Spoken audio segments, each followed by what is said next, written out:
ગીર સોમનાથ જિલ્લામાં મેઘરાજાએ ધડબડાટી બોલાવી છે। સૂત્રાપાડાના વાવડી ગામમાં જળબંબાકારની સ્થિતિ હજી પણ યથાવત છે।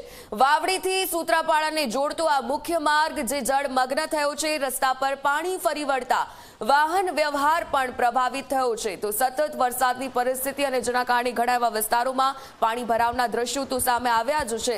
સાર્વત્રિક વરસાદ પડી રહ્યો છે ત્યારે સૌરાષ્ટ્રમાં સારી સ્થિતિથી ગીર સોમનાથમાં પણ આ જ પ્રકારના દ્રશ્યો સામે આવ્યા છે। સૂત્રાપાડાના વાવડી ગામમાં પણ જળબંબાકાર જોવા મળ્યો। આ દ્રશ્યો છે ટીવી સ્ક્રીન પરના તે આપ જોઈ રહ્યા છો, જ્યાં સમગ્ર રીતે પાણી જ પાણી। સૂત્રાપાડા તાલુકાની અંદર છેલ્લા 24 કલાકની અંદર 13 ઇંચથી વધુ વરસાદ વરસ્યો છે ત્યારે જળબંબાકારની સ્થિતિ જોવા મળી રહી છે।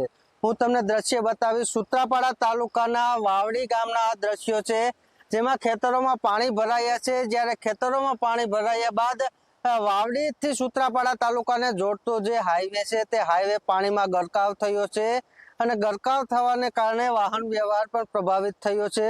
હું હાલ તમને દ્રશ્ય બતાવીશ કે જી મીડિયાની ટીમ છે તે ગ્રાઉન્ડ રિપોર્ટ પર પહોંચી છે અને ગ્રાઉન્ડ રિપોર્ટિંગ કરી રહી છે। ત્યારે વાવડી ગામના આ જે મેન રસ્તો જોડતો સૂત્રાપાડા તાલુકાનો છે, વાવડીથી સૂત્રાપાડા સુધીનો રસ્તો છે તે પ્રભાવિત થયો છે, જેના લીધે વાહન વ્યવહાર પણ પ્રભાવિત થયો છે। ત્યારે આ દ્રશ્યોમાં જે ખેતરોમાં જે પાણી ભરાયા છે, પાણી ભરાવાના કારણે જે ખેડૂતોનો જે પાક જે વાવેલો હતો તે પણ દેખાવો મુશ્કેલ બની ગયો છે અને મેન જે રસ્તો છે તે રસ્તો પણ પ્રભાવિત થયો છે। ત્યારે ગીર સોમનાથ જિલ્લામાં મેઘરાજા મહેરબાન છે અને ફરી મેઘ સવારી ચાલુ થઈ છે। ત્યારે જી મીડિયા દ્વારા ગ્રાઉન્ડ રિપોર્ટિંગ કરવામાં આવી રહ્યું છે।